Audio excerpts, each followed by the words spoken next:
Hello students, last lecture में हमने Gibbs energy पढ़ा था और गिब्स एनर्जी को डिफाइन करते हुए हमने बताया था कि गिब्स एनर्जी का जो साइन कन्वेंशन है उससे हमें पता लगता है कि वो स्पॉन्टेनियस है, नॉन स्पॉन्टेनियस है या इक्विलिब्रियम में। अगर डेल्टा जी की वैल्यू 0 है तब बोलेंगे हम इक्विलिब्रियम में, नेगेटिव है तब बोलेंगे स्पॉन्टेनियस प्रोसेस है और पॉजिटिव है तो नॉन स्पॉन्टेनियस। अब delta G equals to delta H minus T delta S, ये हमने लास्ट लेक्चर में बात करी थी उसके फॉर्मूले की।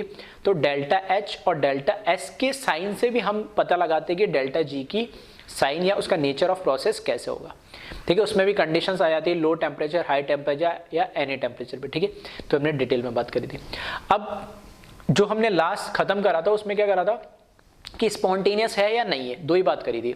अब मैं बात कर रहा हूँ इक्विलिब्रियम की, कि कैलकुलेशन ऑफ इक्विलिब्रियम टेम्परेचर। तो ये कौन से टेम्परेचर की बात कर रहा है कि जिस टेम्परेचर पे हमारा जो वो प्रोसेस होगा इक्विलिब्रियम पे आ जाएगा।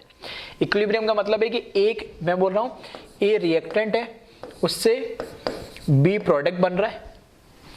इनिशियली मैंने मान लिया यहाँ के इसके 10 मोल थे, यानी इसके इनिशियली 0 मोल थे।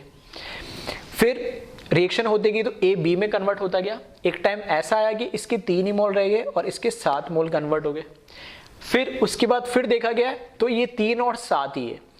मतलब कहने का मतलब है कि फर्दर 3 से 7 कन्वर्ट नहीं हो रहा। 3 से 7 मतलब यहाँ से प्रोडक्ट 7 से आगे नहीं बढ़ रहा और ये 3 से कम नहीं हो रहा है। तो दिखने में हमें ऐसा लगता है कि रिएक्शन रुक गई है, कि 3 रिएक्टेंट से रह गए और प्रोडक्ट 7 बन गए, तो अब रिएक्शन रुक गई। तो एक्चुअल में यहाँ पे रिएक्शन रुकी नहीं थी, यानी ठीक है। रिएक्शन यहाँ पर क्या हो रहा है, रिवर्सिबल रिएक्शन में क्या हो रहा है कि पहले क्या है, ए से बी कन्वर्ट हो रहा था और बी से ए भी कन्वर्ट हो रहा था। लेकिन ए से बी कन्वर्ट होने की जो फॉरवर्ड, इसको बोलते हैं हम फॉरवर्ड डायरेक्शन। ठीक है, ये फॉरवर्ड डायरेक्शन है और ये बैकवर्ड डायरेक्शन है। तो फॉरवर्ड डायरेक्शन की रेट ऑफ रिएक्शन ज्यादा थी और बैकवर्ड की कम थी, यानी। लेकिन एक टाइम ऐसा आता है कि जितने मोल्स ए से बी बन रहा है एग्जैक्टली उतने ही मोल बी से ए बनने लगते हैं, यानी मतलब अगर मैं कह रहा हूं कि ये 2 मोल्स ए टू बी में कन्वर्ट कर रहा है तो वापस ये 2 मोल्स बी टू ए में कन्वर्ट कर रहा है। तो ये जो 3 और 7 का जो रेशियो या 3 और 7 का जो मेरे को दिख रहा है कि यहाँ पे 3 है यहाँ पे 7 में, तो जैसे इसने 2 मोल 3 में से ए ने 3 में से 2 मोल कन्वर्ट करे, at the same time B ने अपने 7 में से फर्दर फिर से 2 मोल ए में कन्वर्ट कर दिए। तो फॉरवर्ड और बैकवर्ड डायरेक्शन की रिएक्शन क्या हो जाएगी, रेट ऑफ रिएक्शन क्या हो जाती है, सेम हो जाती है। तो इस तरीके से हम यहां पर, ठीक है, इक्विलिब्रियम कंडीशन बोलते हैं जहां पर कंसंट्रेशन जो होती है उसमें कोई चेंज नहीं होता, कंसंट्रेशन फिक्स हो गई लेकिन रिएक्शन रुकी नहीं, रिएक्शन दोनों डायरेक्शन में चल रही है। तो ये खैर हम जो एक इक्विलिब्रियम चैप्टर है पूरा हमारे पास केमिकल और आयोनिक, उसमें हम डिटेल में बात करेंगे, लेकिन एक थोड़ा सा आइडिया दिया कि इक्विलिब्रियम कंडीशन क्या है। ठीक है, तो अब हम यहाँ पे बात करने वाले कि किस टेम्परेचर पे इक्विलिब्रियम आएगा, नहीं ठीक है, वो हम बात करते हैं। तो हमें पता है जो रिएक्शन है delta G is equals to delta H minus T delta S, ये गिब्स एनर्जी की, ठीक है, इक्वेशन है जो हमने पढ़ी थी। यानी अब इक्विलिब्रियम पे होता क्या है, एट इक्विलिब्रियम, ठीक है, कंडीशन है जिसको आप ध्यान रखिएगा। एट इक्विलिब्रियम पे जो डेल्टा जी की वैल्यू होती है चेंज इन गिब्स एनर्जी की, जो पहले बात कर चुके हैं, वो क्या हो जाती है, 0 हो जाती है। नेगेटिव होने पे स्पॉन्टेनियस, पॉजिटिव होने पे नॉन स्पॉन्टेनियस और 0 होने पे इक्विलिब्रियम की कंडीशन आ जाएगी। ठीक है, अब मैंने मान लिया अगर इक्विलिब्रियम है तो डेल्टा जी की वैल्यू क्या होगी, 0, और डेल्टा जी की वैल्यू 0 होगी तो यहाँ पे मैंने लिखा 0, ये हो जाएगा डेल्टा एच माइनस ये हो जाएगा टी डेल्टा एस। सही है, इसको सिंप्लीफाइड कर लो तो टी डेल्टा एस को नेगेटिव तो इस साइड ले आता हूं, तो ये हो जाएगा टी डेल्टा एस और ये हो जाएगा डेल्टा एच। तो यहाँ से टी को अगर मैं कैलकुलेट करूँ तो ये आएगा delta H upon delta S. तो ये जो टेम्परेचर आ रहा है ना, ये टेम्परेचर हमें क्या बता रहा है, इक्विलिब्रियम टेम्परेचर बता रहा है। मतलब ये वो टेम्परेचर होगा जब डेल्टा जी की वैल्यू 0 होगी। डेल्टा जी की वैल्यू 0 होने का मतलब क्या है, प्रोसेस किस में होगा, इक्विलिब्रियम में होगा। ठीक है, तो ये फॉर्मूला ध्यान रखें जो कि इंपॉर्टेंट है। अब ये टेम्परेचर हमें ये बताता है कि इस कोई भी प्रोसेस उस टेम्परेचर से कम या ज्यादा होने पे वो स्पॉन्टेनियस होगा या नॉन स्पॉन्टेनियस होगा, वो सिचुएशन हमें इससे पता लगती है। तो सिर्फ तुम्हें पूछेगी इक्विलिब्रियम टेम्परेचर क्या है, ठीक है, सिर्फ इक्विलिब्रियम टेम्परेचर क्या है, तब तो delta H upon delta S की वैल्यू आप क्या कर ले, कैलकुलेट कर ले रेशियो इनका, तो वो इक्विलिब्रियम टेम्परेचर आ जाएगा।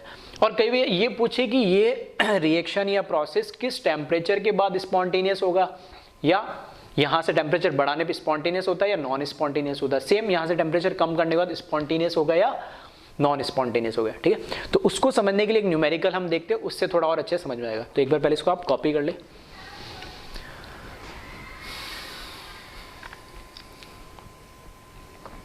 अब देखिए इसमें न्यूमेरिकल दे दिया मैंने, calculate T equilibrium for A gas to 2b gas. एक ए रिएक्टेंट है गैस फॉर्म में, वो 2b में कन्वर्ट हो रहा है, वो भी गैस में है, और डेल्टा एच की वैल्यू दे दी 50 किलो जूल पर मोल। अब टी इक्विलिब्रियम निकालना है तो मुझे क्या डेल्टा एच भी पता होना चाहिए, डेल्टा एस एंट्रोपी चेंज भी पता होना चाहिए। तो डेल्टा एच तो डायरेक्ट दे दिया लेकिन एंट्रोपी डायरेक्ट नहीं दिया है, तो इस केस में हमें क्या करना पड़ेगी, एंट्रोपी कैलकुलेट करनी पड़ेगी, जैसा कि हमने, ठीक है, लास्ट 1-2 लेक्चर में सीखा था किस तरीके से एंट्रोपी कैलकुलेट करते, ठीक है। तो इसमें देखें, अगर मेरे को एंट्रोपी कैलकुलेट करनी है केमिकल रिएक्शन के लिए तो कैसे करनी है, ये फॉर्मूला हमने देखा था, समेशन ऑफ, ठीक है, समेशन ऑफ म्यू आई मतलब स्टोइचियोमेट्रिक कोएफिशिएंट, ठीक है, molar entropy of that particle जो भी प्रोडक्ट का है, प्रोडक्ट माइनस फिर से summation of mu I stoichiometric coefficient multiply by molar entropy और ये रिएक्टेंट, मतलब प्रोडक्ट माइनस रिएक्टेंट हमें करना है, ठीक है।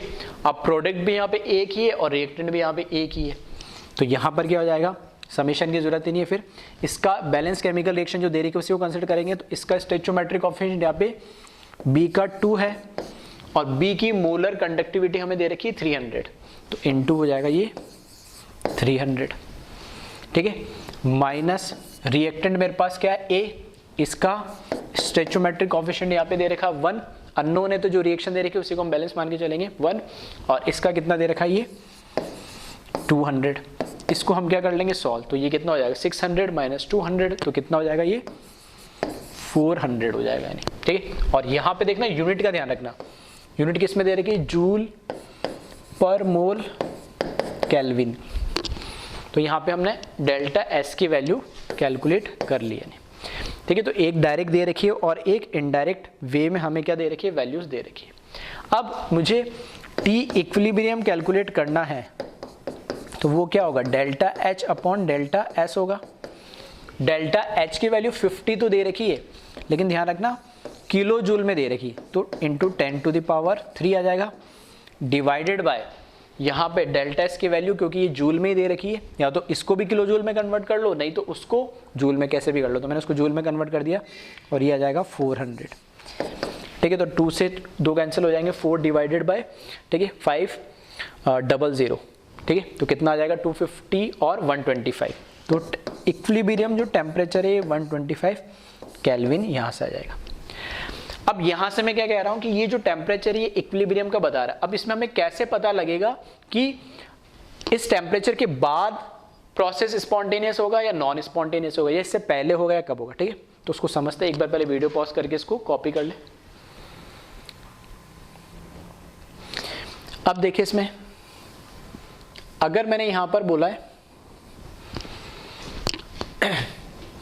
अगर मेरे को पता करना प्रोसेस क्या है तो मैं कैसे करूंगा, डेल्टा जी की वैल्यू कैलकुलेट करूंगा ना, डेल्टा जी क्या होता है, delta H minus T delta S. Delta H की वैल्यू कितनी होगी 50 किलो जूल, तो 3 0 लगा दूं, ठीक है, 1 2 3 माइनस टेम्परेचर कितना दे रखा है 125 और एंट्रोपी अभी कैलकुलेट कर रही है हमने, कितनी आ रही है 400 आ रही है। इसको सॉल्व करेंगे तो ये भी 50,000 है, इसको सॉल्व करोगे तो ये भी 50,000 माइनस 50,000, डेल्टा जी की वैल्यू आएगी 0। अब मैं कह रहा हूं कि प्रोसेस क्या होना चाहिए, स्पॉन्टेनियस होना चाहिए, तो प्रोसेस स्पॉन्टेनियस होना चाहिए तो वो सारी वैल्यू, ठीक है, न्यूमेरिकल इसलिए है क्योंकि वो डिपेंड किस पे करेगा, वो डिपेंड करेगा कि डेल्टा एच और डेल्टा एस की वैल्यू क्या है, डेल्टा एच और डेल्टा एस की वैल्यू क्या है। अब यहाँ पे डेल्टा एच पॉजिटिव है, डेल्टा एस भी यहाँ पे पॉजिटिव है, तो अगर ये और ये दोनों क्वांटिटी सेम है, ठीक है, तो अब मैं अगर इस टेम्परेचर को बढ़ाता हूं, अगर मैं टेम्परेचर को बढ़ाता हूं 125 से ज्यादा, तो ये वाली क्वांटिटी क्या हो जाएगी बड़ी, तो बड़ा वाला जो पोर्शन है, बड़ा वाला जो डिजिट है वो नेगेटिव में और छोटी वाली पॉजिटिव में, तो इसको इसमें से सब्ट्रैक्ट करोगे तो ओवरऑल वैल्यू क्या मिलेगी, नेगेटिव। मतलब टेम्परेचर बढ़ाने पे, यहां से अगर मैं टेम्परेचर बढ़ाता हूं 125 से कुछ भी, तो प्रोसेस कैसा हो जाएगा, स्पॉन्टेनियस हो जाएगा। क्यों, क्योंकि डेल्टा जी की वैल्यू वहां मुझे क्या मिलेगी, नेगेटिव। इसका उल्टा, अगर यहां से मैं 125 से कम टेम्परेचर रखता हूं, ठीक है, तो 125 से कम नीचे टेम्परेचर रखता हूं, तो 125 से नीचे कम टेम्परेचर रखने पे ये वैल्यू मिल जाएगी छोटी और ये वैल्यू हो जाएगी बड़ी। तो नेगेटिव वाली छोटी और पॉजिटिव वाली बड़ी, तो ओवरऑल डेल्टा जी की वैल्यू कैसे मिलेगी, पॉजिटिव। दैट मीन्स टेम्परेचर कम करने पे, इस 125 से टेम्परेचर कम करने पे जो प्रोसेस की स्पॉन्टेनिटी है वो हमें क्या हो जा रही है, पॉजिटिव मिल रही है। मतलब प्रोसेस कैसा हो जाएगा, नॉन स्पॉन्टेनियस होगा। ठीक है, तो इस तरीके से हम टी इक्विलिब्रियम भी कैलकुलेट करने के लिए अलग से भी पूछा जा सकता है और उससे रिलेटेड प्रोसेस का नेचर ही पूछा जा सकता है कि ये क्या है। मैं ऐसे बोल सकता हूँ ये मिनिमम टेम्परेचर है, 125 क्या है, ये एक मिनिमम टेम्परेचर है। इस टेम्परेचर के ऊपर जाने पे हमेशा प्रोसेस कैसा मिलेगा, स्पॉन्टेनियस। और ये एक मैक्सिमम टेम्परेचर भी है जिसके इस टेम्परेचर के नीचे रहने पे हमेशा कैसा मिलेगा, नॉन स्पॉन्टेनियस। ठीक है, तो वही मैं चलो लिख देता हूं। खैर इसमें न्यूमेरिकल में पूछा नहीं, लेकिन समझने के लिए मैं यहां पे लिख रहा हूं कि अगर जो टेम्परेचर है वो ग्रेटर देन टी इक्विलिब्रियम हुआ, 125 से हुआ, तो इस पर्टिकुलर न्यूमेरिकल के लिए कह रहा हूं, ये कोई जनरलाइज नहीं है, वो आपको देखना पड़ेगा डेल्टा एच या डेल्टा एच की वैल्यू क्या है। अगर ये डेल्टा एच की वैल्यू नेगेटिव होती तो फिर चीजें बदल जाती। ठीक है, तो इस न्यूमेरिकल के हिसाब से बता रहा हूं। तो टी अगर ग्रेटर देन टी इक्विलिब्रियम हुआ तो प्रोसेस कैसा होगा, स्पॉन्टेनियस। ठीक है, और टी अगर लेस देन टी इक्विलिब्रियम हुआ तो प्रोसेस कैसा हो जाएगा, नॉन स्पॉन्टेनियस। आई बात समझ में। तो इस तरह के न्यूमेरिकल्स और क्वेश्चंस इस पे पूछे जा सकते हैं। ठीक है, तो एक बार इसको कॉपी कर ले।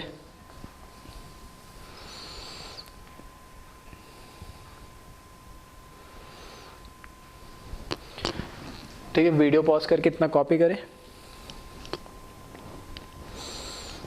और ठीक है, नीचे वाला पोर्शन पूछा नहीं है, फिर भी आप चाहो तो इसको ठीक है कॉपी कर सकते हैं। नहीं,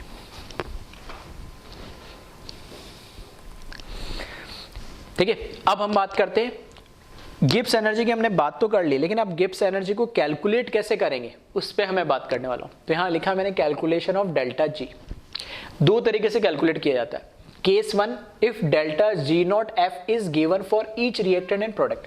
कोई भी अगर मेरे पास केमिकल रिएक्शन दे रखी है, उस केमिकल रिएक्शन में जो रिएक्टेंट है और प्रोडक्ट है, ठीक है, जो रिएक्टेंट है और प्रोडक्ट है, अगर उनकी ठीक है गिब्स एनर्जी, एफ का मतलब होता है फॉर्मेशन, उनके बनने की जो चेंज इन गिब्स एनर्जी, किसी भी एलिमेंट या कंपाउंड के बनने की जो फॉर्मेशन है वो हमें याद नहीं रखनी, गिवन होती है। तो अगर सभी की रिएक्टेंट और प्रोडक्ट की दे रखी है, और हमेशा हो सकता है कि सभी की ना दी हो, किसी की ना दी हो, ठीक है, अगर जिसकी ना दी है तो वो क्या होगी, जीरो होगी। ठीक है, तो उसको जीरो अज्यूम कर लेना, कोई दिक्कत नहीं उसमें। ये शायद मैंने लिखाया भी होगा नोट में, अगर नहीं लिखा है तो जो स्टैंडर्ड और एलिमेंटल स्टेट में होते उनके standard Gibbs energy of formation वो क्या होती है, जीरो होती है। ठीक है, तो सिंपल सा ऑब्वियस ही बात है, जो आपको गिवन दे रखी है मान लेना वो होती है, और जो गिवन नहीं दे रखी है वो मान लेना उसके लिए क्या होती है, जीरो होती है। सिंपल सा, आपको इनकी वैल्यूज को याद रखनी नहीं होती। तो अगर बैलेंस केमिकल रिएक्शन है और बैलेंस केमिकल रिएक्शन के अंदर अगर मेरे को उस बैलेंस केमिकल रिएक्शन के लिए अगर कैलकुलेट करना है स्टैंडर्ड गिब्स एनर्जी, और यहाँ पे नॉट लगा दिया, नॉट का मतलब पहले ही बता चुका हूँ स्टैंडर्ड होता है, तो डेल्टा जी एफ का मतलब क्या है, standard Gibbs energy of formation. ये हर एक इंडिविजुअल रिएक्टेंट प्रोडक्ट के लिए दे रखी होगी, और डेल्टा जी नॉट रिएक्शन का मतलब ये पूरी रिएक्शन के लिए मेरे को कैलकुलेट करनी है। तो ये क्या होगा, वापस सेम एंट्रोपी जैसे फॉर्मूला है, समेशन ऑफ म्यू आई, ठीक है, stoichiometric coefficient multiply entropy change in Gibbs energy of formation of individual, ठीक है, रिएक्टेंट जो प्रोडक्ट जो भी है, तो इस केस में क्या होगा, प्रोडक्ट होगा और सेम रिएक्टेंट होगा, एंट्रोपी जैसा फॉर्मूला है, प्रोडक्ट माइनस रिएक्टेंट ही करना है। नहीं, सभी के गिब्स एनर्जी को समेशन प्रोडक्ट वाली को ऐड कर लेंगे, उसको उसमें से माइनस करेंगे रिएक्टेंट वाली को। ठीक है, तो पहला केस तो ये बहुत सिंपल टाइप का क्वेश्चन हो जाता है कि सभी की गिब्स एनर्जी हमें क्या कर रखी हो, दे रखी हो, गिवन दे रखी हो। तो उस केस में हम डायरेक्टली बस वैल्यू पुट करेंगे और सॉल्व कर लेंगे, इसमें हमें कुछ करना नहीं, बस ये ध्यान रखना प्रोडक्ट माइनस रिएक्टेंट। केस 2 में क्या है, केस 2 में ये है, ठीक है, चलो यहां वैसे लिखा हुआ है। केस 2 में क्या है, if enthalpy of reaction and entropy of reaction is given. इस बार डायरेक्ट, ठीक है, Gibbs energy change of formation of individual reactant and product are not given, ठीक है। तो उस केस में हो सकता है कि एंथैल्पी ऑफ रिएक्शन और एंट्रोपी ऑफ रिएक्शन दे रखी हो। तो डेल्टा जी का फॉर्मूला में पता है, डेल्टा जी ऑफ रिएक्शन क्या हो जाएगा, भाई नॉर्मल की जगह मैंने क्या करा, रिएक्शन लगा दिया, तो रिएक्शन के लिए कैलकुलेट कर रहे हैं, तो delta G of reaction is equal to delta H of reaction minus T delta S of reaction. तो ये एक चीज और ध्यान रखना, ये जो ऊपर फॉर्मूला लिखा है ना, ऊपर जो फॉर्मूला लिखा है वो जो फॉर्मूला है ये हमेशा स्टैंडर्ड के केस में लगेगा, यानी स्टैंडर्ड एंथैल्पी क्या बार बार, स्टैंडर्ड गिब्स एनर्जी चेंज के लिए ये जो लगेगा प्रोडक्ट माइनस रिएक्टेंट किसके लिए लगेगा, ये स्टैंडर्ड के केस में लगेगा। और ये जो दूसरा फॉर्मूला है रिएक्शन वाला, ठीक है, जो ये, ठीक है, दूसरा फॉर्मूला है रिएक्शन वाला, ठीक है, इस तरीके से देख लेते हैं इसको। पहला जो फॉर्मूला है, ठीक है, ये स्टैंडर्ड के केस में, तो ये प्रोडक्ट माइनस रिएक्टेंट सिर्फ स्टैंडर्ड के लिए कैलकुलेट होगा, और जो दूसरा फॉर्मूला है delta H minus T delta, दोनों के लिए एप्लीकेबल है। स्टैंडर्ड मतलब स्टैंडर्ड कंडीशन पे तो लगेगा ही लगेगा, और दूसरी कंडीशन पे भी लग जाएगा, मतलब प्रेशर भी कुछ हो, टेम्परेचर भी कुछ हो, ठीक है। तो ये standard as well as at any condition दोनों पे फॉर्मूला लगेगा। अब इसमें करना क्या है कि अगर डेल्टा एच ऑफ रिएक्शन दे रखा है और डेल्टा एस ऑफ रिएक्शन दे रखा है, तो उससे हम क्या करेंगे, यहाँ पे वैल्यूज रखेंगे और कैलकुलेट कर देंगे टेम्परेचर जो दे रखा है। अब इसमें थोड़ा सा ट्विस्ट क्या होता है, इसको इतना इजी ना रख के, ठीक है, क्वेश्चन को इजी ना रख के, इसमें करता क्या है कि डेल्टा एच ऑफ रिएक्शन भी आपको कैलकुलेट करना पड़ेगा और डेल्टा एस एंट्रोपी और एंथैल्पी दोनों कैलकुलेट करने पड़ेगी रिएक्शन के लिए। और कैसे कैलकुलेट करेंगे, एंट्रोपी की तो हम बात कर चुके हैं, product minus reactant, same enthalpy भी ऐसे कैलकुलेट की जाती है, प्रोडक्ट माइनस रिएक्टेंट। तो देख सकते हो आप तीन फॉर्मूले आपको एक जैसे दिख रहे होंगे, यानी एक तो ये गिब्स एनर्जी वाला, इसमें प्रोडक्ट माइनस रिएक्टेंट, एंथैल्पी वाला प्रोडक्ट माइनस रिएक्टेंट, एंट्रोपी वाला प्रोडक्ट माइनस रिएक्टेंट।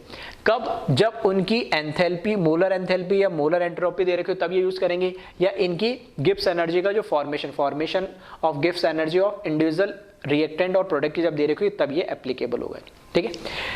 अब इसमें जो मैं आपको बता रहा था पॉइंट, ठीक है, नोट के फॉर्म में वो यही है कि डेल्टा जी नॉट एफ यानी change in Gibbs energy, standard change in Gibbs energy of formation of element in their pure and standard और स्टेबल फॉर्म इज जीरो, ठीक है। जो एलिमेंट प्योर है, स्टैंडर्ड या स्टेबल कंडीशंस में है, उनकी गिब्स एनर्जी जो फॉर्मेशन है, standard Gibbs energy of formation है, वो क्या होती है, जीरो होती है।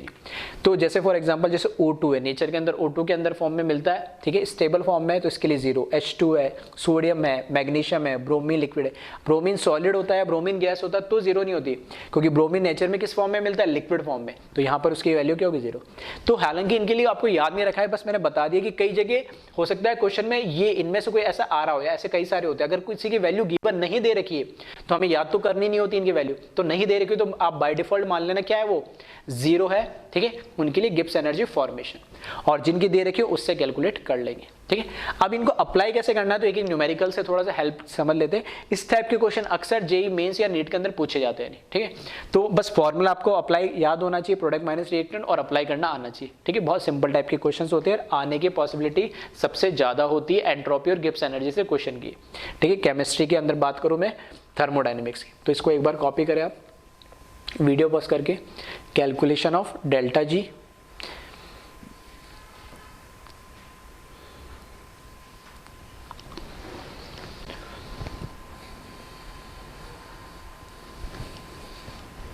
ठीक है। फिर इसके बाद ये कॉपी कर लेते हैं,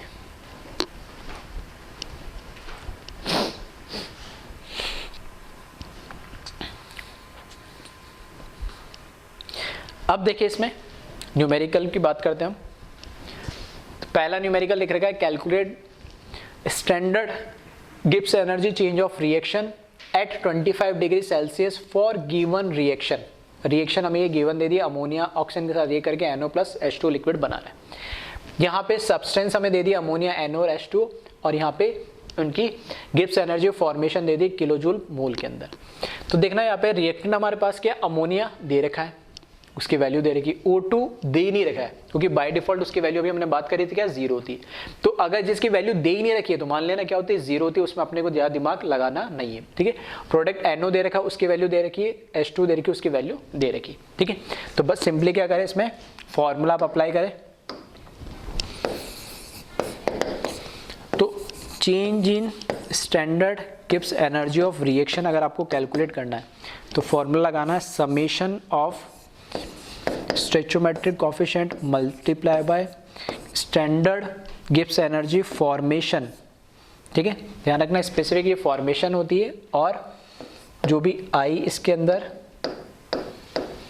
ठीक है, आई जो भी हमारे पास यहाँ पे पार्टिकल होगा और ये होगा product minus summation of mu I delta G formation of I जो भी हमारा रिएक्टेंट होगा उसके लिए, ठीक है। फॉर्मूला जो अभी लिखा था बस उसको अप्लाई कर रहा हूँ मैं। क्या करना है यहाँ पे, बस वैल्यूज रख देनी। पहले प्रोडक्ट देख लें, तो प्रोडक्ट इसमें NO है, यहाँ पे H2 है। NO का कोफिशिएंट क्या है, 4, तो यहाँ पर मैंने लिखा 4 इसका कोफिशिएंट मल्टीप्लाई NO के लिए फॉर्मेशन की वैल्यू कितनी दे रखी, 85, ठीक है। फिर प्लस दूसरा क्या है मेरे पास H2, उसका कोफिशिएंट क्या है 6, तो 6 लिखा। इसकी डेल्टा जी की वैल्यू क्या दे रखी है, -285, ठीक है। तो विद सिंबल लिखना -285, ये हुआ मेरा प्रोडक्ट साइड का। फिर रिएक्टेंट साइड की बात करें तो रिएक्टेंट में अमोनिया का कोफिशिएंट दे रखा है 4 मल्टीप्लाई बाय अमोनिया की वैल्यू -15, H2 की O2 की दे नहीं रखी है तो वो लिखी नहीं है और वैसे भी 0 होती है, ठीक है। तो इसको बस क्या करना है, मैथमेटिकली आपको बस सिंपली कैलकुलेट कर लेना है दोनों टर्म को। और इसको जब आप कैलकुलेट करोगे तो ठीक है, थोड़ा एक तो यूनिट का ध्यान रखना, किलो जूल में दे रखा है और इसको कैलकुलेट करने पे डेल्टा जी ऑफ रिएक्शन, ठीक है, standard delta G of reaction ये आ रही है -1310 किलो जूल पर मोल, ठीक है, क्योंकि यहाँ पे वैल्यू किलो जूल में दे रखी है इसलिए किलो जूल में उसको रखी है, ठीक है। फिर भी एक बार आंसर वेरीफाई आप कर लेना। तो बहुत सिंपल टाइप के क्वेश्चन होते हैं ऐसे, वैल्यूज भी आपको गिवन होगी, बस आप में मैथमेटिकल थोड़ी सी कैलकुलेशन टाइप है, बस उसको करना है और क्वेश्चन हो जाएगा आसानी से। और ऐसे क्वेश्चन पूछे भी जाते हैं, ठीक है, नीट और मेंस के अंदर काफ़ी, तो ध्यान रखिएगा, ठीक है। जैसे क्वेश्चंस में मैं ये टेबुलर फॉर्म में बना देता हूँ तो ऐसे भी पूछा जा सकता है और यही चीज़ लैंग्वेज के फॉर्म में भी लिखी हुई हो सकती है, ठीक है। तो कंफ्यूज मत होना, वहाँ से पढ़ के और वैल्यूज समझ के लिख देना बस। नेक्स्ट क्वेश्चन देखिए, ये तो हुआ डायरेक्ट जब आपको गिब्स एनर्जी और फॉर्मेशन दे रखी हो रिएक्टेंट और प्रोडक्ट की, तब आप तो इसको कॉपी कर ले एक बार। फिर हम बात करते हैं, अगर मुझे delta G of reaction calculate करनी है, ये रिएक्शन दे दी N2O5 से NO2 बन रहा है, O2 बन रहा है 27 डिग्री।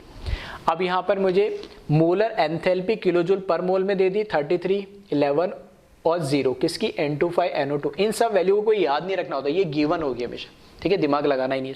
इसी तरीके से मोलर एंट्रोपी की वैल्यू दे दी इनकी, तो बस क्या करें, इसमें फॉर्मूला अप्लाई करें।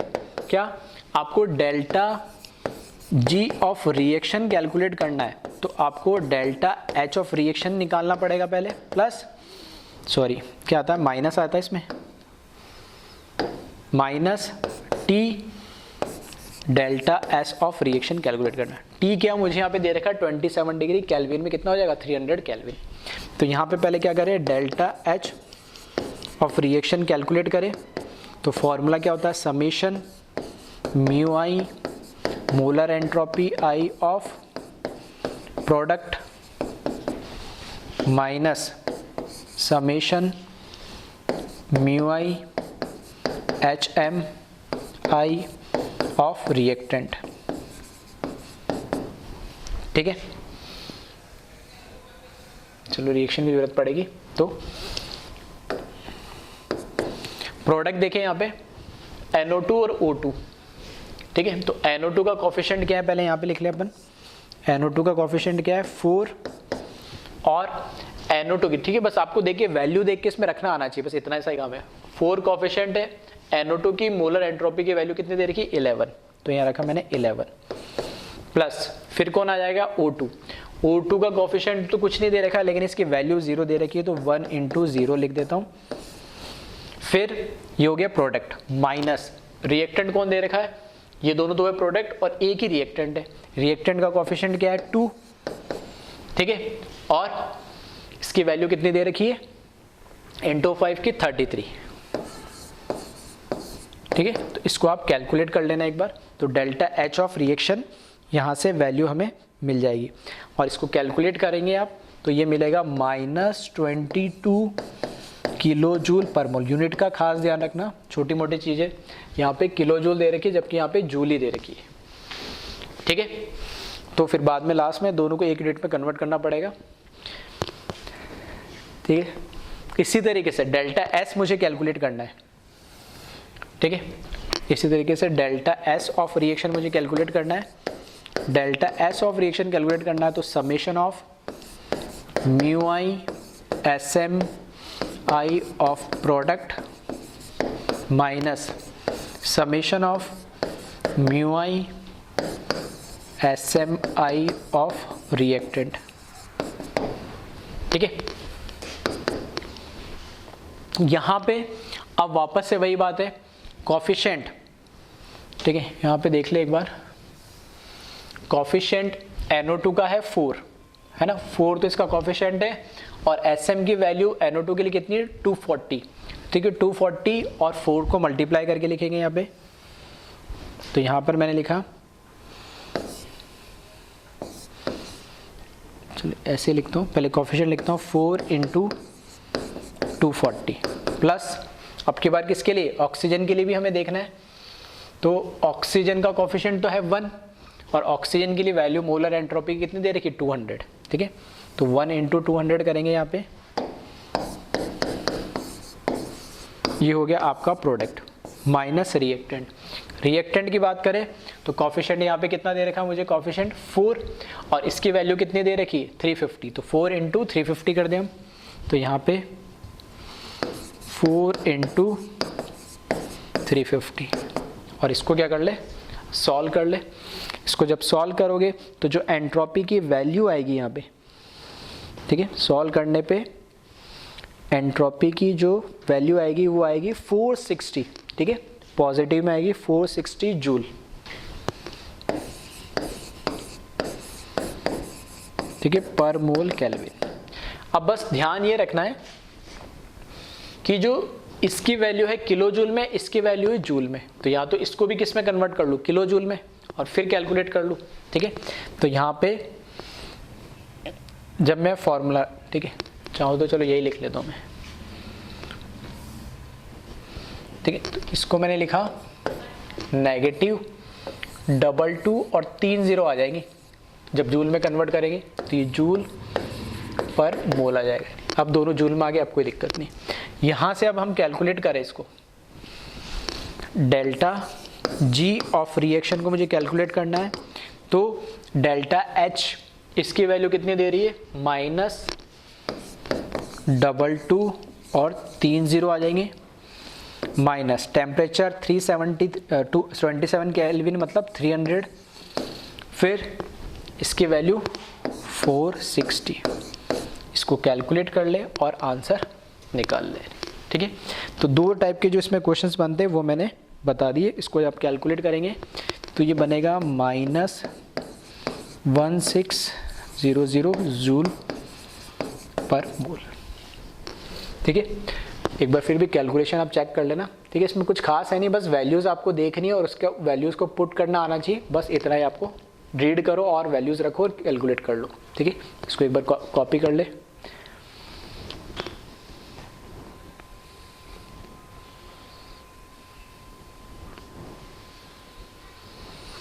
ठीक है, और इसका solution.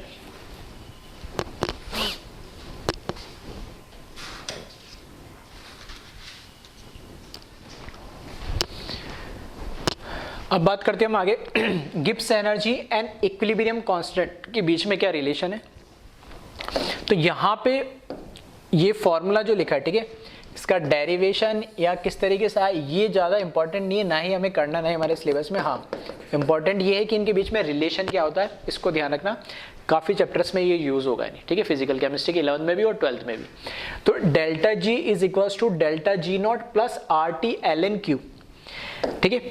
Are T L N Q, यहाँ पे डेल्टा जी का मतलब क्या है, गिव्स energy change at any condition, कोई भी कंडीशन, किसी भी टेम्परेचर प्रेशर की हम बात कर रहे हैं यहाँ पे, किसी भी कंडीशन पे। लेकिन जो डेल्टा जी नॉट है ये स्टैंडर्ड कंडीशन पे जो वैल्यू एक तरीके से कांस्टेंट वैल्यू होती है किसी प्रोसेस के लिए। आर यूनिवर्सल गैस कांस्टेंट है, टी टेम्परेचर है और क्यू रिएक्शन कोशेंट है। यानी अब ये रिएक्शन कोशेंट क्या होता है, क्यू, उसके बारे में हम बात करेंगे।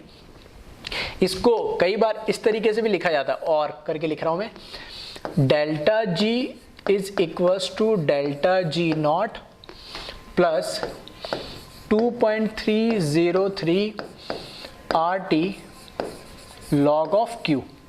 मतलब ln का मतलब है इसका बेस E है और log का मतलब होगा इसका बेस 10 है, ठीक है। तो इसके लिए कंफ्यूज मत होना, ln को, ठीक है, किस में कन्वर्ट करा उन्होंने, log में कन्वर्ट करा। तो इन जनरल मैं ln मतलब जिसका बेस E होता है उसको ln लिखता हूँ और जिसका बेस 10 होता है उसको log में लिखता हूँ, और दोनों को कन्वर्ट करना है ln को log में, तो 2.303 से मल्टीप्लाई कर दो।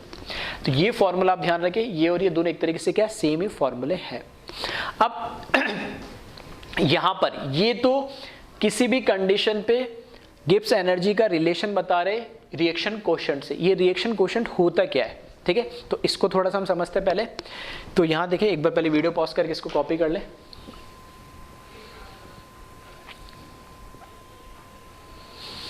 ठीक है, फॉर एग्जांपल जैसा भी मैंने बताया, कोई रिएक्शन हो, इक्विलिब्रियम रिएक्शन है, ठीक है, ये रिएक्शन इक्विलिब्रियम है A से 2B।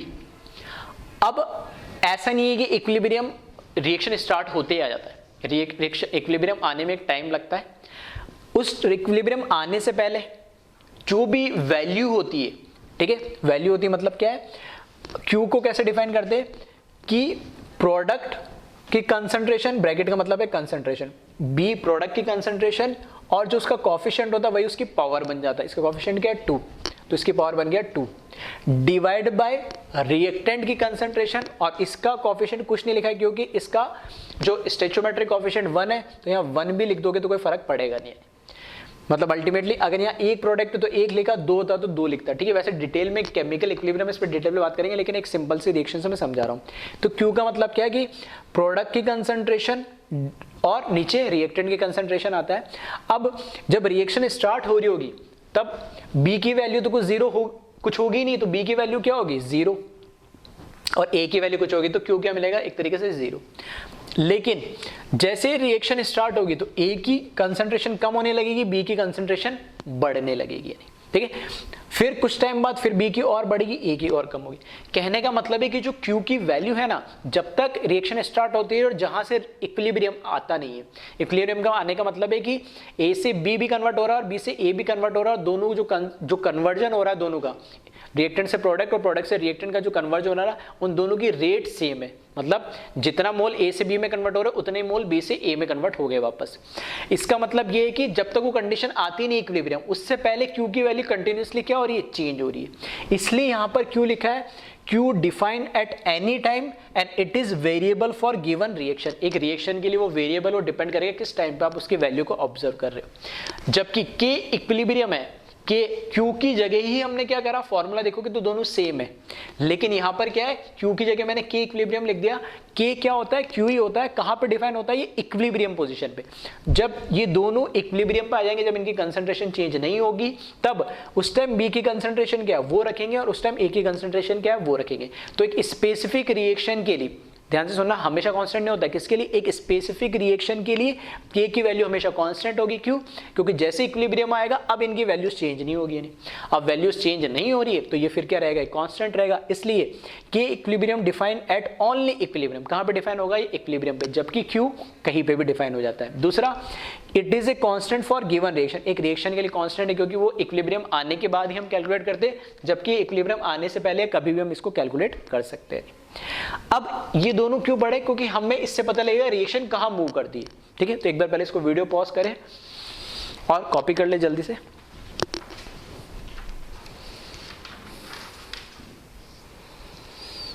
ठीक है।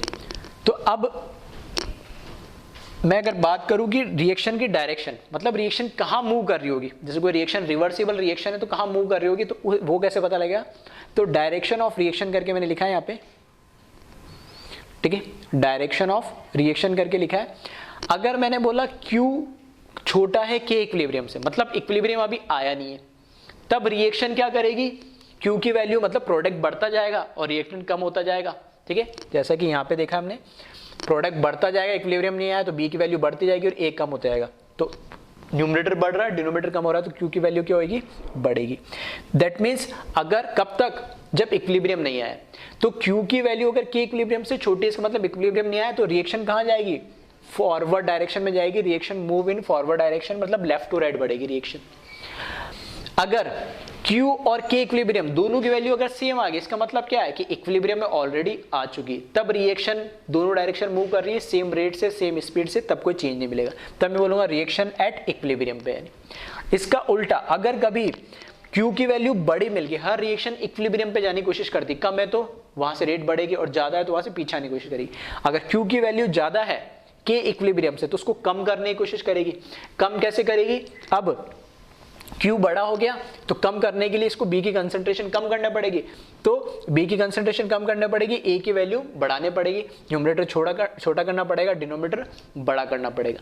कैसे करेगा, न्यूमरेटर छोटा या कम कैसे करेगा, रिवर्स डायरेक्शन में जाके। मतलब अगर Q बड़ा हो गया K इक्विलिब्रियम में, तो डायरेक्शन ऑफ रिएक्शन जो होगी वो बैकवर्ड होगी, ठीक है, अपोजिट डायरेक्शन में या बैकवर्ड डायरेक्शन में इसको बोलते हैं। इस साइड फॉरवर्ड और इस साइड बैकवर्ड बोला जाता है, लेफ्ट टू राइट फॉरवर्ड और राइट टू लेफ्ट बैकवर्ड। तो रिएक्शन किस में जाने लगेगी, बैकवर्ड डायरेक्शन में जाने लगेगी, तो reaction move in backward direction. Clear है। और सबसे इंपॉर्टेंट कि जब इक्विलिब्रियम आ जाता है तो हमें एक तो चीज यहां से ये पता लगी कि इक्विलिब्रियम आने पे Q किसके बराबर हो जाएगा, K इक्विलिब्रियम के बराबर हो जाएगा, और जो डेल्टा जी की वैल्यू होती है वो जीरो हो जाती है, वो हम ऑलरेडी बात कर चुके। मतलब दो कंडीशन आ गई, इक्विलिब्रियम आने पे Q बराबर K इक्विलिब्रियम हो जाता है एंड डेल्टा जी बराबर क्या होता है, जीरो हो जाता है, ठीक है। तो इसको कॉपी करें और फिर इसी को हम आगे, ठीक है, इसी को मैं आगे एक्सप्लेन करता हूँ। पहले इसको कॉपी कर ले जल्दी से वीडियो पॉज करके।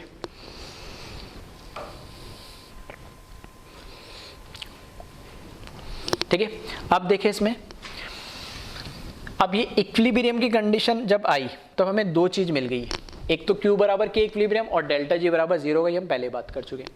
जो डेल्टा जी का फॉर्मूला होता है वो क्या होता है, delta G equals to delta G naught, अभी हमने बात करी, प्लस RT ln के फॉर्म में लिख दिया ln Q। जैसे इक्विलिब्रियम आया दैट मीन्स ये वैल्यू तो क्या हो गई, जीरो।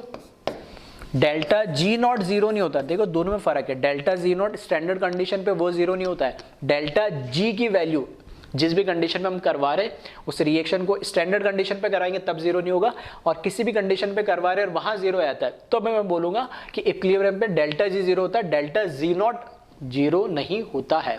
तो delta G zero, delta G naught as it is है, प्लस RT ln की जगह अब क्या आ जाएगा, K इक्विलिब्रियम आ जाएगा। Q की जगह क्या लिखा मैंने, इक्विलिब्रियम Q, क्योंकि क्या कंडीशन आ गई, इक्विलिब्रियम आ गई।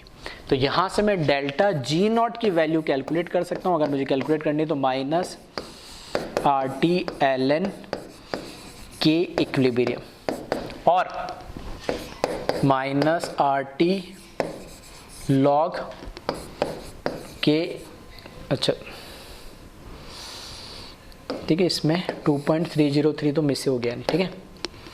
तो यहाँ पे minus 2.303 RT log of K equilibrium. आ रही बात समझ में। तो ये फिर से एक फॉर्मूला हो गया, अगर आपको delta G not direct calculate करना है, ठीक है, तो लॉग में करो, ln में करो, ये फॉर्मूला आप यूज कर सकते हो। अगर डेल्टा जी दे रखा है, ये वैल्यू दे रखी तो भी कर सकते हो, और ये दे रखे तो डायरेक्ट इससे ही कर लोगे, डेल्टा जी की वैसे जरूरत है ही नहीं, कब स्टैंडर्ड कंडीशन में आपको अगर कैलकुलेट करना है तो।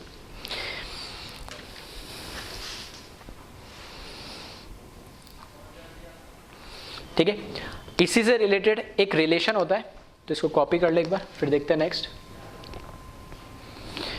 Variation of K equilibrium with temperature.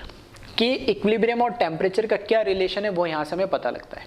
ठीक है, कैसे पता लगता है? हमें पता है डेल्टा, ठीक है, delta G is equals to delta G naught plus RT ln Q, ये फॉर्मूला भी देखा हमने, ठीक है। अब इस केस के अंदर क्या होता है, हमें पता है, अभी देखा एट या, ठीक है, एट इक्विलिब्रियम हमने देखा कि डेल्टा G नॉट की वैल्यू तो अभी कैलकुलेट करी थी, क्या?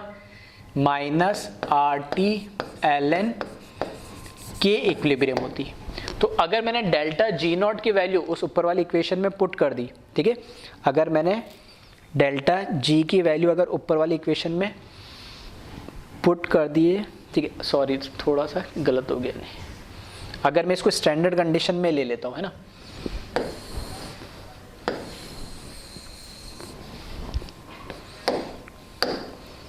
ठीक है, अगर मैं कह रहा हूँ delta G not equals to delta H naught minus T delta S naught, ठीक है, सबसे पहले एंट्रोपी का फॉर्मूला पढ़ा था, वही लिखा मैंने, ठीक है, delta G not equals to delta, बस delta G equals to delta H minus T delta S लिखा था, उसकी जगह नॉट नॉट लगा के मतलब स्टैंडर्ड कंडीशन में मैंने इसको कन्वर्ट कर दिया, ठीक है, तो वही फॉर्मूला लिखा है स्टार्टिंग में। फिर मैंने बोला कि डेल्टा G नॉट की वैल्यू जो अभी मैंने कैलकुलेट करी वो यहाँ पर मैंने लिख दी है। अब डेल्टा G नॉट की वैल्यू, ठीक है, अगर मैं यहाँ पर लिख दूँ, इसमें पुट कर दूँ, तो ये क्या हो जाएगी, इक्वेशन कन्वर्ट हो जाएगी minus RT ln K equilibrium is equals to delta H minus T delta S naught, और यहाँ पे भी H नॉट, सही है। ये ओरिजिनल इक्वेशन थी स्टैंडर्ड कंडीशन पे। अभी हमने देखा है कि इक्विलिब्रियम पे जो डेल्टा G नॉट होता है वो क्या होता है, RT, ठीक है, यहाँ पे T मिसिंग हो गया, तो यहाँ पे RT ln K इक्विलिब्रियम होता है, सही है। तो थोड़ा चेक कर लेना, कुछ छूट जाए तो।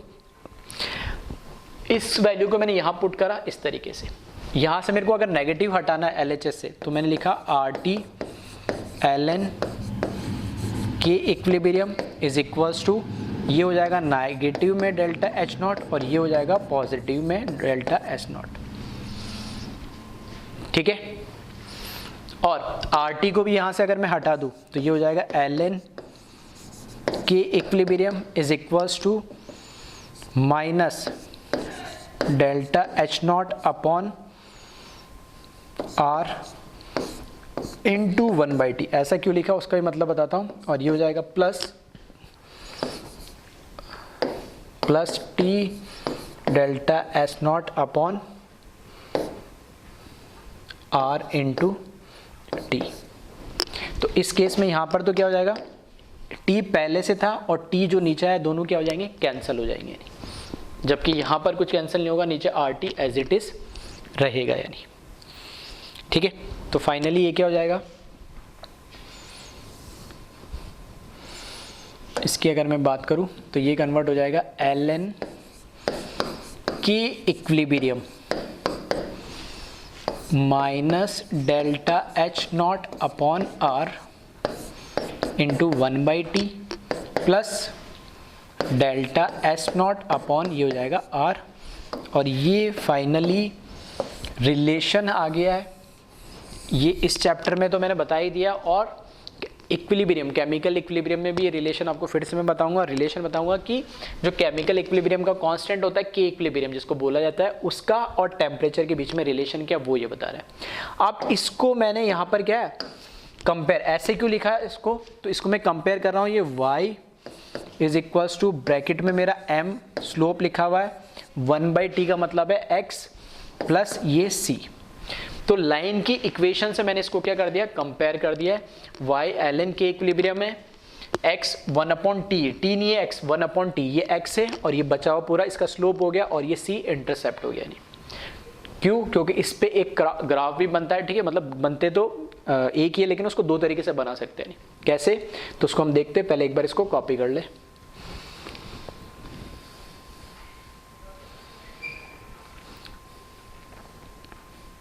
ठीक है। तो टॉपिक का नाम भी क्या, वेरिएशन ऑफ के इक्विलिब्रियम विद टेम्परेचर। टेम्परेचर के साथ के इक्विलिब्रियम कैसे वेरी करता है, तो वो ये इस रिलेशन से हमें पता लगता है। ठीक है, रिलेशन भी फिर से इक्विलिब्रियम के अलावा सॉल्यूशन में भी यूज होता है, काफी चैप्टर में यूज होता है। ठीक है, तो ये ओरिजिनल इक्वेशन है। इस ओरिजिनल इक्वेशन के अंदर स्टैंडर्ड में लिख दिया बस delta G equals to delta H minus T delta S, और अभी हमने डेल्टा जी नॉट की वैल्यू निकाली थी, वो वैल्यू मैंने यहाँ पुट कर दिए और यहाँ से माइनस आर टी से पूरे को क्या कर दिया, डिवाइड कर दिया, सिंपली अगर ऐसा बोलूँ तो। और इसमें फाइनली मुझे ये अगर मेरे को ग्राफ ड्रॉ करना है एल एन के इक्विलिब्रियम और 1/t के बीच में, तो मैं इसको लाइन की इक्वेशन में बना के ग्राफ ड्रॉ कर सकता हूँ। ठीक है, तो एक बार इसको कॉपी कर लें। अब बात करते हैं इसके ग्राफ की।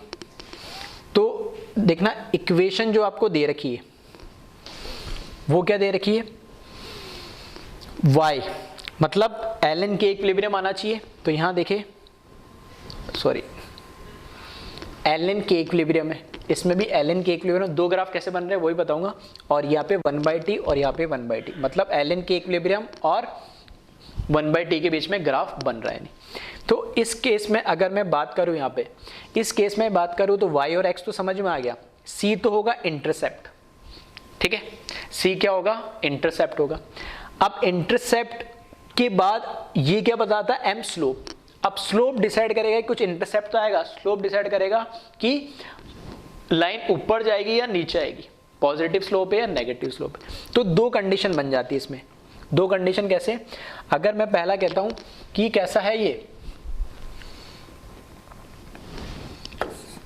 एंडोथर्मिक रिएक्शन है,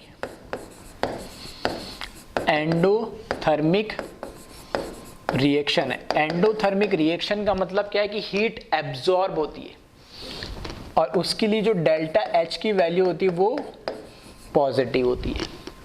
और अगर एक बार मैंने बोला कैसी रिएक्शन है ये, एक्सोथर्मिक है।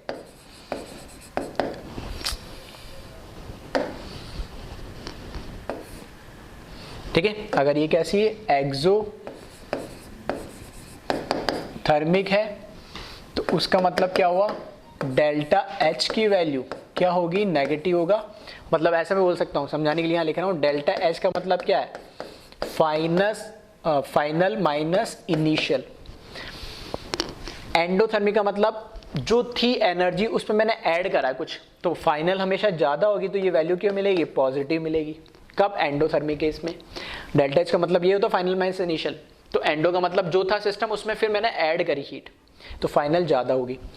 और यहां पर अगर मैं बात करूं एक्सोथर्मिक में, तो फाइनल माइनस इनिशियल का मतलब क्या है, एक्सो मतलब जितनी हीट थी उसमें से भी मैंने और निकाल दी, मतलब फाइनल कम हो जाएगी, इनिशियल ज्यादा होगी, तो ये कैसे मिलेगी, नेगेटिव। उसके रेस्पेक्ट में ये डेल्टा एच के सिंबल लिखे हुए।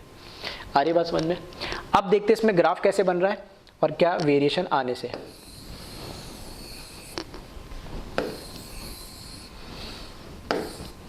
ठीक है, देखो डेल्टा एस अब बनने में उसमें भी दो कंडीशन है ग्राफ। कैसे, अगर मैं बोलता हूं कि डेल्टा एस की वैल्यू पॉजिटिव है या नेगेटिव है, ठीक है, तो अभी मैं बता रहा हूं सिर्फ पॉजिटिव। नेगेटिव होगी तो इंटरसेप्ट नीचे आ जाएगा, यहां पे मैंने 0 माना, इससे ऊपर बढ़ रहा है। अगर इंटरसेप्ट नेगेटिव होता है तो नीचे आता है नहीं।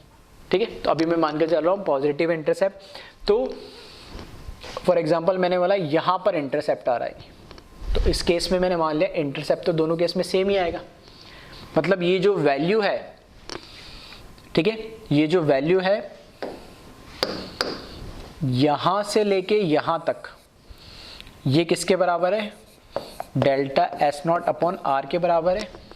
और यहां पे भी ये किसके बराबर है, डेल्टा एस नॉट आर के बराबर है। और ये क्या है, इंटरसेप्ट है। ठीक है, मैंने माना अभी कैसा, पॉजिटिव है, नेगेटिव होता तो नीचे से आ जाता बस।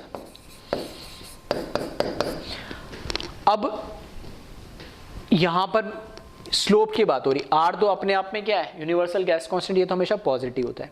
अब इस स्लोप के अंदर ही नेगेटिव लगा, इस नेगेटिव को मैंने इसलिए अंदर लिख दिया है। ठीक है, अंदर ही नेगेटिव लगा। अब डेल्टा एच डिसाइड करेगा वो एंडोथर्मिक है या एक्सोथर्मिक है। अगर मैं कह रहा हूं कि यहां पर पहला केस कैसा है, एंडोथर्मिक है, मतलब डेल्टा एच की वैल्यू कैसे होनी चाहिए, पॉजिटिव। डेल्टा एच यहां पर पॉजिटिव होगा, मतलब इसकी वैल्यू पॉजिटिव आएगी, और नेगेटिव इसमें पहले से लगा हुआ है। तो ओवरऑल ये स्लोप कैसा हो जाएगा, नेगेटिव। फिर से सुनना, एंडोथर्मिक का मतलब है डेल्टा एच की वैल्यू जो है वो पॉजिटिव आएगी, और अगर ये वैल्यू पॉजिटिव है और आर भी पॉजिटिव तो ओवरऑल वैल्यू कैसे हुई, पॉजिटिव, और इस पॉजिटिव के आगे नेगेटिव पहले से इस फॉर्मूले में लगा हुआ है, तो इसका मतलब कैसा हो गया, नेगेटिव स्लोप आएगा। तो इस केस में, फर्स्ट केस में जब एंडोथर्मिक होगा तो यहां से, ठीक है, ये लाइन क्या होगा, नेगेटिव स्लोप आएगा, तो लाइन इस तरीके से आएगी नीचे। आ रही बात समझ में, ये बनेगा ग्राफ। तो इस केस में यहां पे जो स्लोप है, ठीक है, इसका जो स्लोप है वो क्या है, negative delta H naught upon R है। इसी का उल्टा देखें, एक्सोथर्मिक, ठीक है, एक्सोथर्मिक मतलब यहाँ पे क्या है, डेल्टा एच की वैल्यू कैसे आएगी, नेगेटिव आएगी, डेल्टा एच की वैल्यू नेगेटिव आएगी, और ये नेगेटिव पहले से दे रखा है तो कैसा हो जाएगा, पॉजिटिव। तो ऊपर पॉजिटिव और नीचे आर भी पॉजिटिव, तो ओवरऑल स्लोप कैसा हो जाएगा, पॉजिटिव। तो ये जो कर्व होगा ये यहाँ से ऊपर की साइड जाएगा, ठीक है, और यहाँ पे जो इसका स्लोप होगा, ठीक है, इस तरीके से बनेगा, और यहाँ पे जो इसका स्लोप होगा वो क्या होगा,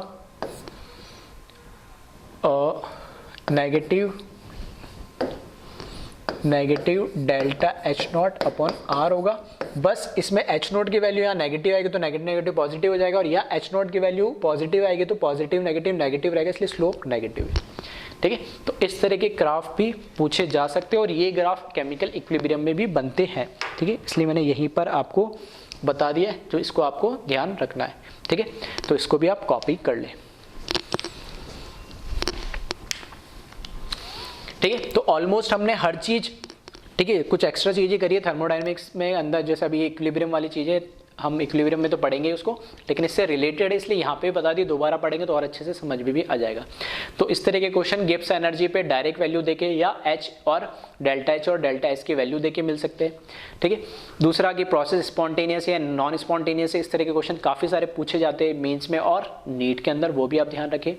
और लास्ट में यहाँ पे के इक्विलिब्रियम और गिब्स एनर्जी के बीच में जो रिलेशन है, या मैं बोलता हूँ फिर के इक्विलिब्रियम और टेम्परेचर के बीच में जो रिलेशन है वो इन्हीं से निकले 2-3 फॉर्म से, 1-2 बार इनको देखें, छोटे मोटे से डेरिवेशन है उससे आपको समझ में आएंगे। तो फॉर्मूलेज जरूर आप ध्यान रखें, ठीक है। तो ये चैप्टर हम यहाँ पर कंप्लीट करते हैं। Okay, thank you class.